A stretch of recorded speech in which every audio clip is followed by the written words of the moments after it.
જો દુષ્ટોની મતિ ભ્રષ્ટ થાય, અસુરોની મતિ ભ્રષ્ટ થાય તો સમાજને નુકસાન નથી પહોંચતું. પણ જ્યારે મોટા સ્થાન પર બેસેલા, મોટા કાર્યો કરનારા સમર્થ વ્યક્તિઓ આ લોકોની બુદ્ધિ બગડે ને ત્યારે સમાજને બહુ મોટું નુકસાન થતું હોય. અને એટલા માટે સત્પુરુષો, સજ્જનોની બુદ્ધિ શુદ્ધ રહે બહુ જરૂરી છે. આપણે સમાજના સ્વાસ્થ્યનો વિચાર કરીએ છીએ તો કેવલ શરીર માટે વિચારીએ છીએ, ભૂલી જઈએ છીએ ઉત્તમ શરીર હશે, બળવાળું શરીર હશે, પણ જો વિચારો બગડેલા હશે ને તો એ જ બળ સંસારનો સર્વનાશ કરી નાખશે. અને આ દુનિયામાં એમ મોટા મોટા જો કૌભાંડો કરે છે બધા બુદ્ધિવાન જ કરે છે ને, ક્યાં અભણ લોકો મોટા કૌભાંડો કરી શકે છે? બધા ભણેલા ગણેલા દુનિયાને નુકસાન પહોંચાડે છે.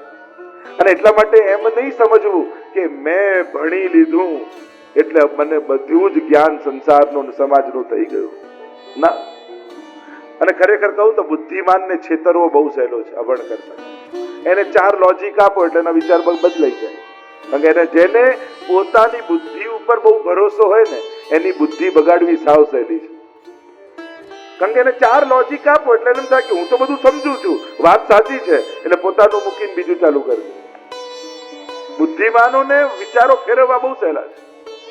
અને એટલા માટે અહીંયા કહ્યું સત્સંગ કોનો કરવો, તો પહેલું કહ્યું 3જા શ્લોકમાં સમજાવે છે જે મહાપ્રભુજીના આચાર્ય ચરણનું સેવક કરનારા હોય, મહાપ્રભુજી પર શ્રદ્ધા રાખનારા હોય એનો સંગ કરવો. બીજું કહ્યું જે દંભ રહિત હોય, જેને દેખાડો કરવામાં રસ ન હોય, જે સહજ હોય, સ્વાભાવિક હોય, સહજતા જેની અંદર હોય એનો સંગ કરવો.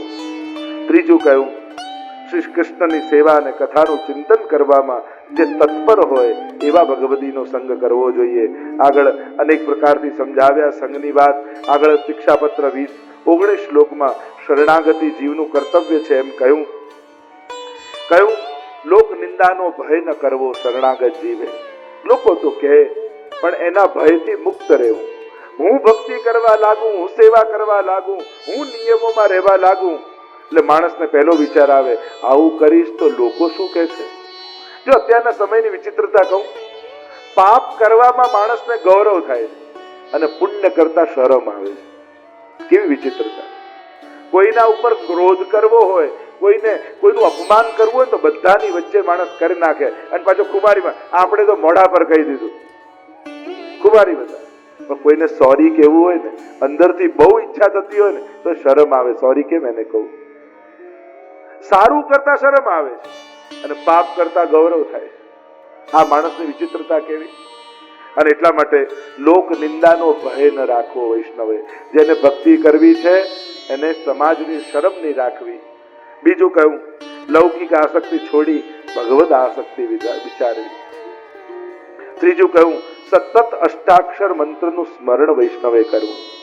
ચોથું કહ્યું અસમર્પિત ત્યાગપૂર્વક ભગવત સેવા કરવી. અને ભક્તિ માર્ગીય પ્રકારે વૈષ્ણવે ગુણગાન કરવા. અને છઠ્ઠું કહ્યું અવિશ્વાસનો ત્યાગ કરવો. ભગવાનમાં ક્યારે અવિશ્વાસ નહીં કરવો એમ શ્રી હરિરાયજી સમજાવ્યા. આગળ 21મા શિક્ષાપત્રમાં 10 શ્લોકમાં સમજાવ્યું ચિત્ત પ્રભુમાં એકાગ્ર થવાના કારણો અને તેના ઉપાયો. આ મન પ્રભુમાં લાગે કઈ રીતે એનો ઉપાય જો સાર રૂપે સમજીએ તો કહ્યું લૌકિકમાં લાગેલું મન પ્રભુમાં એકાગ્ર ન થઈ શકે. કારણ કે બહુ લૌકિક આસક્ત મન હોય ને એ જલ્દી ભગવાનમાં લાગે નહીં. એટલે લૌકિક આસક્તિઓ ઘટાડવી. આ મન એવું છે કે કલયુગના પ્રભાવમાં આવી જાય છે અને એટલા માટે સાચા માર્ગે ભક્તિ કરી શકતો નથી જીવ. એટલે એને પુષ્ટિ માર્ગ, ભક્તિ માર્ગને પકડી રાખવો. એવા અનેક પ્રકારના દોષો બતાવ્યા છે કલયુગના. આગળ 22મા શિક્ષાપત્રમાં 5 શ્લોકમાં ભાવનું સ્વરૂપ હરિરાયજી સમજાવે છે. ભાવ જ સાધન છે, ભાવ જ ફળ છે અને ભાવ દ્વારા સિદ્ધિ થાય છે. 23મા શિક્ષાપત્રમાં 17 શ્લોકમાં શ્રી હરિરાયજી બહુ સુંદર રીતે સમજાવે છે. ચિંતાની નિવૃત્તિના ઉપાયો બતાવ્યા. 24મા શિક્ષાપત્રમાં 31 શ્લોકમાં હરિરાયજી એવું સુંદર રીતે સમજાવ્યું કે ભગવત પ્રાપ્તિ માટે ભગવત ધ્યાન જ એકમાત્ર ઉપાય છે અને આ કલિયુગમાં પ્રભુની ભક્તિ દ્વારા જ કૃપા થાય. અને આગળ 25મા શિક્ષાપત્રમાં 16 શ્લોકોમાં હરિરાયજીએ બહુ સુંદર રીતે સમજાવ્યું કે મહાપ્રભુજીના ચરણ કમલનો જીવે દ્રઢ આશ્રય કરવો જોઈએ, એના દ્વારા જ સર્વની સિદ્ધિ થશે. આગળ 26મા શિક્ષાપત્રમાં 10 શ્લોકમાં હરિરાયજીએ પુષ્ટિ જીવના કર્તવ્ય સમજાવ્યા છે. 27મા શિક્ષાપત્રમાં 18 શ્લોકમાં શ્રી હરિરાય મહાપ્રભુજીએ પુષ્ટિ માર્ગમાં જે બાધક 40 દોષો છે એને સમજાવ્યા અને સાધક 9 ગુણો છે એ બંનેનું નિરૂપણ કર્યું કે આ 40 વસ્તુઓ બાધક છે ભાવમાં અને 9 વસ્તુ સાધક છે. તો 9 વસ્તુ કઈ સાધક છે?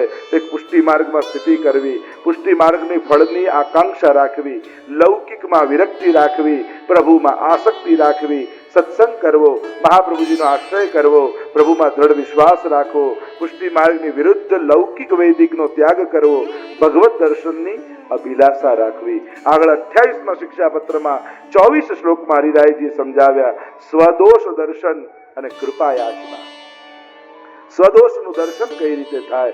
આગળ 29મા શિક્ષાપત્રમાં 7 શ્લોકમાં હરિરાયજી સમજાવે છે ભગવત ધર્મના પાલન માટે બુદ્ધિની દ્રઢતા કઈ રીતે રહે એ સમજાવતા 7મા શ્લોકમાં 29મા શિક્ષાપત્રમાં શ્રી હરિરાયજી બહુ સુંદર વાત કહે છે કે આ બુદ્ધિનું રક્ષણ જીવે કઈ રીતે કરવું એ સમજાવતા કહ્યું પ્રસાદ વક્ષણૈ નિત્યમ સેવનાકરણૈરપી સત્સંગેન સદા કૃષ્ણ કથા શ્રવણ કીર્તને.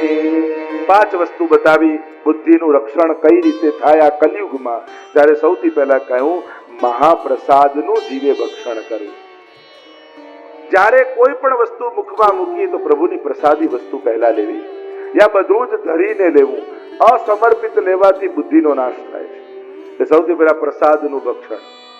બીજું કહ્યું પ્રભુની સેવા કરવી, કારણ કે સેવા જ એકમાત્ર ઉપાય છે. આગળ હરિરાયજી સમજાવ છે વશીકરણ સાધનમ, એમ હરિરાયજી સેવાને કહે કે પ્રભુને વશ કરવાનું એકમાત્ર કોઈ ઉપાય હોય તો સેવા છે. વશ થઈ જાય પ્રભુ. કઈ રીતે? જેમ તમે મોટા શહેરોમાં જાઓ ને, મુંબઈ ને બધામાં, તો લોકો કામ વાળાથી એટલા પરાધીન થઈ જાય કે સૌથી પહેલા કામે કોઈને રાખ્યો હોય ને ત્યારે એને બીક લાગે કે સાહેબ મને કાઢી ન દે, મારો માલિક મને કાઢી ન મૂકે, એવી બીક સાથે કામ કરે. પણ 1 વર્ષ થઈ જાય અને ઘરના બધાને એની આદત પડી જાય પછી માલિકને બીક લાગે કે જતો ન રહે. બધું થઈ જાય. મુંબઈ આદિમાં તો ચલો બધા જમી લો, હમણાં વાસણ ઉડકવાળો આવે છે એટલે બધું એના ટાઈમે ચાલે. ચલો નહીં લો, બધા હમણાં કપડા ધોવાવાળા આવી જશે. એટલે ખબર જ ન પડે કે ઘરમાં માલિક કોણ છે અને સેવક કોણ છે. આખા માલિકનું બધું ટાઈમ ટેબલ કામ કરવા આવનારના ટાઈમ પ્રમાણે બધું ચાલતું. કારણ કે 1 વર્ષ થયા પછી માલિકને બીક લાગે આ જતો ન રહે. એમ હરિરાયજી કહે છે કે હું તમને રસ્તો બતાવું. ઠાકોરજીની સેવા કરી ઠાકોરજીને તમારી એવી આદત પાડી દો કે ઠાકોરજીને બીક લાગવા માંડે કે ક્યાંક આ સેવા છોડીને જતો ન રહે. એટલે તમારું બધું જ કામ એ કરી આપે. આનું આ ઠીક નહીં કરું ને તો સેવા છોડી દેશે, આનું આ ભલું નહીં કરું તો સેવા છોડી દેશે, આનું શરીર સારું નહીં થાય તો સેવા છોડી દેશે. સેવા કરીને તમારી એવી આદત પાડી દો કે ઠાકોરજીને ચિંતા થાય કે આ સેવા મૂકીને જતો ન રહે. વશીકરણ સાધનમ, વશ કરવાનું સાધન જ સેવા છે. એટલે ગુસાઈજી પેલા રાણીને લખી આપેલું તાવીજ રૂપે કે કામન ટોમન ટોટકા ये सब डारो धोए और पिया કહે સો કીજીએ આપ ही તે વશ હોય. કે કેમ કરો તો આપણે વસ્તુ એમ 29મા શિક્ષાપત્રમાં સમજાવ્યું. 30મા શિક્ષાપત્રમાં બુદ્ધિ રક્ષાના ઉપાય બતાવ્યા 24 શ્લોકમાં અને 31મા શિક્ષાપત્રમાં 31 શ્લોકમાં ભાવ વૃદ્ધિ અને વર્ણ વિચારનો ઉપાય બતાવ્યો છે. સુંદર રીતે અહીંયા ચર્ચા કરી છે. 32મા શિક્ષાપત્રમાં 10 શ્લોકમાં પુષ્ટિ જીવના હૃદયમાં રહેલી અશુદ્ધિઓ અને શુદ્ધિ આ બંનેની ચર્ચા હરિરાયજીએ કરી. 33મા શિક્ષાપત્રમાં 9 શ્લોકમાં દીનતા અને નિસ્સાધનતાની વાત કરી છે. 34મા શિક્ષાપત્રમાં 23 શ્લોકમાં ભક્તિમાં નડતા પ્રતિબંધો અને એને દૂર કરવાના ઉપાયો હરિરાયજી. આ બધું તમારા માટે હોમવર્ક છે હો. બધું હું જ કરી આપીશ તો તમે શું કરશો? એટલે કંઈક તો તમે આપતો જવું ને. એટલે બીજી વાર આવું તો પૂછું કે 32-33 શિક્ષાપત્ર વાંચ્યા કે નહીં. એટલે આ બધું જે આગળ ફટાફટ લઉં છું ને તમારી એક્ઝામ માટે છે, વાંચજો. આ તમારું હોમવર્ક છે. અને બધાના ઘરે શિક્ષાપત્ર છે કે નહીં? અર્થ સાથે. એમ તો સુંદર આપણને શ્લોકો તો છાપીને આપી દીધા. હવે બને તો વસાવવું, શ્લોકોનો પાઠ કરીએ પણ પછી એના અર્થો સાંભળીએ, અર્થનું ચિંતન કરીએ. દરેકના ઘરે આટલા ગ્રંથો તો હોવા જ જોઈએ. શ્રીમદ ભાગવતજી, ગીતાજી, રામાયણ.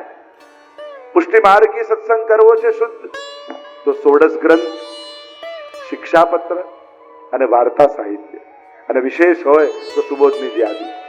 પણ આટલા ગ્રંથો ભલે વાંચતા નહીં, વસાવો તો ખરા. વાંચતા નહીં, બસ તમારે કમ્પલસરી નથી. તમે લાવો એકવાર. ક્યારેક ઈચ્છા થશે અને કબાટ ખોલીને જોશો અને ઘરે પડ્યા હશે તો વાંચવા થશે. પણ ઘણી વાર ઈચ્છા થઈને ઘરે ના હોયા તો. ઘણી વાર લોકો સારા પ્રસંગે લાણી આપે ને, આ આપે, આ આપે, આ આપે. હું તો કહું બીજી લાણી કરતા હવે કોશિશ કરજો કે ભેગા મળીને આવા ગ્રંથો છપાવો અને એ બધાને લાણી રૂપે આપો. કે ચલો કોઈ 84 વૈષ્ણવ આપશે, કોઈ 16 ગ્રંથ આપશે, કોઈ શિક્ષાપત્ર આપશે. આવું ઘરમાં આવશે ને. કદાચ બધા ઉત્સવ કરો તો આવો ગ્રંથોત્સવ કરો કે એકવાર બધા ભેગા મળી થોડું દ્રવ્ય કાઢે અને આખો એવો સેટ તૈયાર કરીએ કે જેમાં 16 ગ્રંથ હોય, શિક્ષાપત્ર, 84 વૈષ્ણવની વાર્તા હોય, અને આવો સેટ તૈયાર કરી અને આપણે યુવાનો તૈયાર થાવ અને એવી શોભાયાત્રા, પદયાત્રા કાઢો અને પદયાત્રાનો રૂટ એવો બનાવો કે એમાં પદયાત્રામાં જે વૈષ્ણવના ઘર આવતા હોય એનું લિસ્ટ આપણે ત્યાં હોય અને આપણે ભેગા મળી અને એમના ઘરે ગ્રંથ પધરાવીએ. આવો ઉત્સવ થાય તો કેવો સુંદર થાય. તો આવો ઉત્સવ બી મહાપ્રભુજીનો ઉત્સવ આવ્યો તો આવો નવી રીતે આપણે મનાવીએ કે મહાપ્રભુજીના ગ્રંથો ઘરે ઘરે જઈને પધરાવીએ. અને કદાચ એવું કરો કે અહીંયા બિરાજતા વલ્લભકુલ પધારે તો એમની આગેવાનીમાં કે આપ પણ પધારો અને એ પોતે સાથે પધારે અને વૈષ્ણવના ઘરે ઘરે ગ્રંથો બિરાજમાન થાય તો મહાપ્રભુજી ખૂબ પ્રસન્ન થશે. આવો મહાપ્રભુજીનો ઉત્સવ ઉજવાય તો એવો પણ પ્રકાર કરાય. આવા સત્સંગો કેવા સુંદર. અને બીજી વખતે તમે કહો છો કે બહુ લાંબો ગેપ ન પડી જાય, વાંધો નહીં. અમારા પરિવારમાંથી કોઈ આવશે એટલે આવતા વર્ષે અમારા જ્યેષ્ઠ ભ્રાતા યદુનાથજીની ડિસેમ્બર મહિનામાં વલ્લભ સાખી ઉપર કથા થશે. તો એના માટે પણ આપ સૌને આમંત્રિત કરી દઉં છું કે અત્યારથી નવા વર્ષનું કેલેન્ડર આવે ને જાન્યુઆરીમાં, બસ હવે છપાવા લાગશે. એટલે એક મોટો રાઉન્ડ ડિસેમ્બરની એન્ડમાં લગભગ 20 તારીખની આજુબાજુ એક સર્કલ કરી દેજો 7 દિવસનો કે યદુનાથજી પધારશે અને આ સત્સંગ સરિતાનું આપ લોકોને પાન કરાવશે. ખરેખર એમને સાંભળવા એ પણ જીવનનો એક લાભો છે. એમને જયારે શ્રવણ કરશો તો ખૂબ આપને આનંદ આવશે. તો એના માટે પણ તૈયારી કરજો. અને પાછું 2020 આવશે એટલે બીજી કોઈ વધાઈ યદુનાથજી આપશે તમને. એમની મેં આપી તો મારી એ આપશે. હમણાં હું કહેતો નથી, જયારે નક્કી થશે ત્યારે. બોલ શ્રી વલ્લભા લોકોની ભાવનાઓ તો ઘણી છે. તો પ્રભુની કૃપાથી ઉત્સવો થતા રહેશે.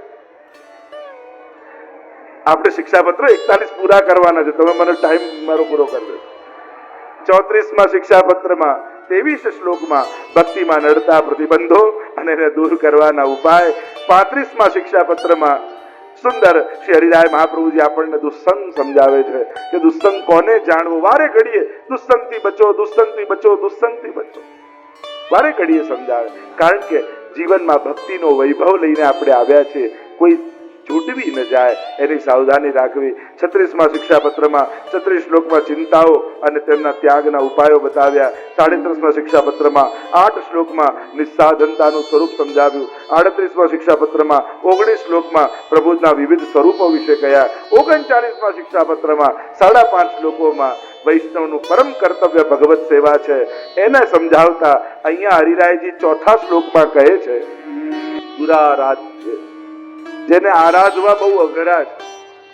તો કહ્યું એને વશ કરવાનો ઉપાય શું? જે સર્વતંત્ર સ્વતંત્ર હોય. એને વશ કેમ કરવો?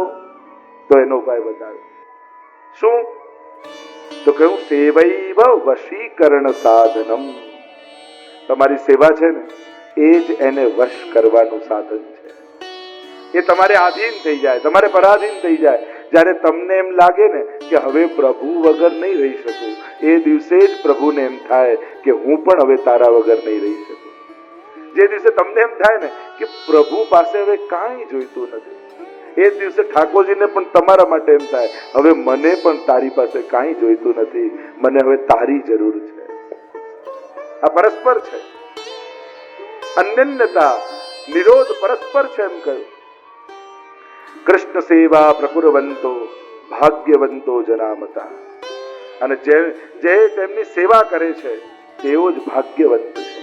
અને એટલા માટે યાદ રાખજો, ભાગ્યશાળીને ભગવાન મળે પણ સૌભાગ્યશાળીને સેવા મળે છે.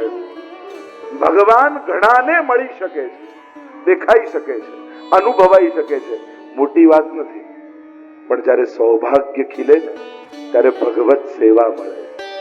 એટલે કે ભગવાન કરતા પણ સેવા મોટી છે. સેવા એટલે ભગવાને આપણા પર રાખેલો ભરોસો. આપણે કોઈ જરૂરી કામ કોને સોંપીએ? જેના પર આપણને બહુ વિશ્વાસ હોય એના પર. તો મહાપ્રભુજીએ પોતાનું સર્વસ્વ, અરે થોડું નાનું મોટું ધન પણ આપણે ગમે તેને ન આપીએ, અને મહાપ્રભુજીએ તો પોતાનું સર્વસ્વ આપણને આપી દીધું. તો એમ ન માનતા કે તમને સેવા આપી, એવો વિચાર કરજો કે મહાપ્રભુજીએ મને પોતાનો ભરોસો આપ્યો છે, મારા પર એમણે ભરોસો રાખ્યો છે. એ ઠાકોરજીનું સ્વરૂપ નથી, એ મહાપ્રભુજીનું હૃદય છે જે તમારે ત્યાં બિરાજે.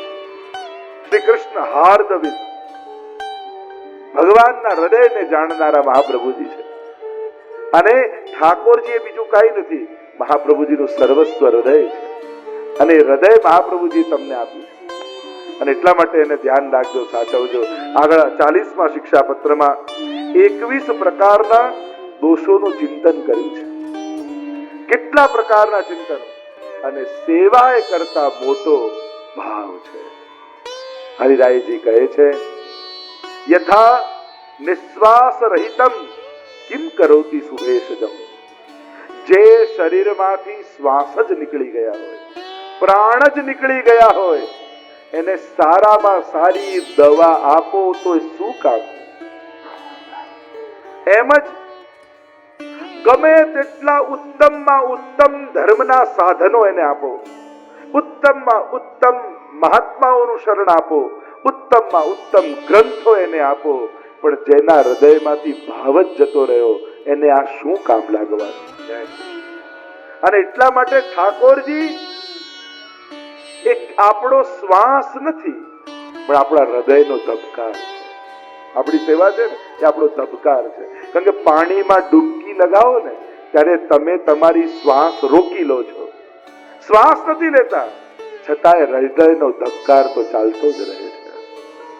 પ્રભુ આપણા હૃદયનો ધબકાર છે.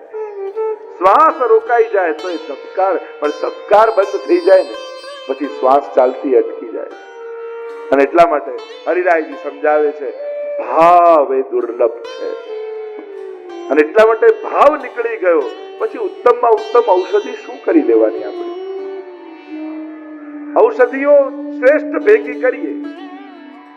શિક્ષાપત્ર પણ શ્રેષ્ઠ ઔષધિ. એક રાજા બીમાર પડ્યો, બહુ જ દવા કરી પણ ઠીક જ ન થાય. કોઈ મહાત્માને બોલાવ્યા, જોયું ને કહ્યું કે કોઈ દવા કામ નથી આવતી, મારી પાસે સંજીવની બુટી છે, એ આના મોઢામાં મૂકું ને જો આ ગઈ અંદર તો આ પ્રાણ બચી જાય. અને ગુરુએ સંજીવની બુટી મોઢામાં મૂકી અને થોડી વારમાં રાજા મરી ગયો. સમાચાર મળ્યા કે મરી ગયો. કે આવું કઈ રીતે સંભવ થઈ શકે કે આ જડીબુટી કોઈ ખાય તો જીવી જ જાય, મરેલો ઉભો થઈ જાય. ગુરુએ કહ્યું કે મારે જોવો છે રાજા. અને જોવા આવ્યા, મોઢું ખોલીને જોયું તો એ જડીબુટી ગળાથી અંદર ઉતરી જ નહોતી, જીભની નીચે જ હતી.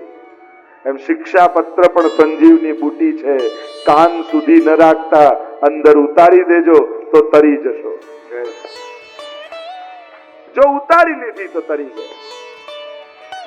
આમ 41માં શિક્ષાપત્રમાં હરિરાયજી કહે જો ફાઇનલી આપણું સ્ટેશન આવી ગયું. મેં કહ્યું હતું ને 41 પૂરા કરવા જ છે મારે. 12 શ્લોકમાં શ્રી હરિરાયજી છેલ્લો પત્ર લખી રહ્યા છે.